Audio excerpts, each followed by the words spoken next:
بات یہ ہے مصطفیٰ بھائی دیکھیں گے تو کہ یہ اگر مگر چونکہ چنانچہ پہ تو آ گئے ہم اس اگر کو چھوڑ دیتے ہیں 26ویں ترمیم والی، ذرا پچھلی ایک اگر مگر پہ چلے جاتے ہیں کہ جب پی ڈی ایم کی حکومت بن رہی تھی تو ایم کیو ایم نے 27 شرائط جو تھیں وہ جناب آصف علی زرداری کے سامنے رکھی تھی پیپلز پارٹی کے، اور ان شرائط میں بلدیاتی اس کا سب سے بھرپور قسم کا آپ کا مطالبہ تھا، اور جائز مطالبہ تھا، میں مانتا ہوں اس کا کہ بلدیاتی نظام فوری طور پہ ہونا چاہیے، پاکستان میں مزید صوبے بننے چاہیے، یہ ساری باتیں میں مانتا ہوں، لیکن ان میں سے مجھے 3 باتیں بتا دیں کہ جن پہ عمل درآمد ہوا. یعنی پیپلز پارٹی سے آپ مذاکرات کرتے ہیں، آپ اپنی بات پوری نہیں کرا سکتے. نون لیگ سے آپ مذاکرات کرتے ہیں، آپ اپنی بات پوری نہیں کرا سکتے.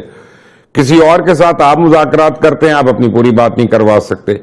تو میرا مطلب ہے کہ آپ اپنے ووٹر کو کہاں پہ ریسپائٹ دے رہے ہیں؟ مبشر بھائی اسی بات پہ جو ہے وہ ہم ڈیفینیٹلی گفتگو بھی کرتے ہیں، بات بھی کرتے ہیں، اپنی میٹنگ بھی کرتے ہیں اور آپس میں سوال جواب بھی کرتے ہیں.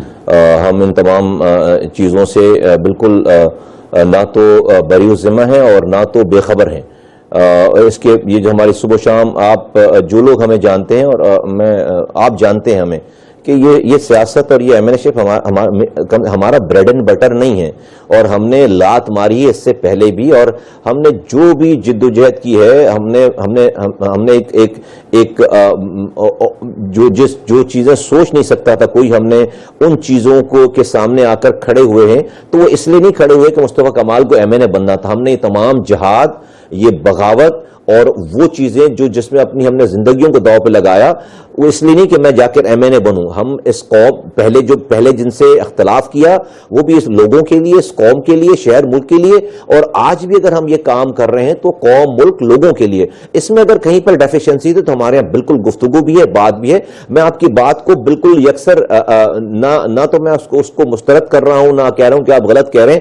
آپ کہہ بالکل ٹھیک رہے ہیں، ہماری کوششوں میں کوئی کمی نہیں ہے. ہاں اب ہمیں اس کا لیول کیسے ریز کرنا ہے. اگر وہ ہماری کوئی بات نہیں مان رہا، کیا ہم بات کر رہے ہیں؟ جواب ہے کہ ہم بات کر رہے ہیں. کیا ہماری بات نہیں مان رہا کوئی تو جو ہے وہ اس کے اوپر ہمیں کیا کرنا چاہیے؟ اب ہم اس لیول پہ جائیں گے کہ ٹھیک ہے اگر ہماری کوئی بات نہیں مان رہا تو بھائی ٹھیک ہے. یہ ہم نے اس لیے تھوڑی ہم نے سارے لوگوں کو اپنے پیچھے لگایا کہ ہم ایم پی اے بن جائیں اور وزیر بن جائیں اور سارا گڈی گڈی سارا کچھ ہو. تو یہ ٹائم بھی آ جائے گا اگر چیزیں اسی طرح سے رہیں.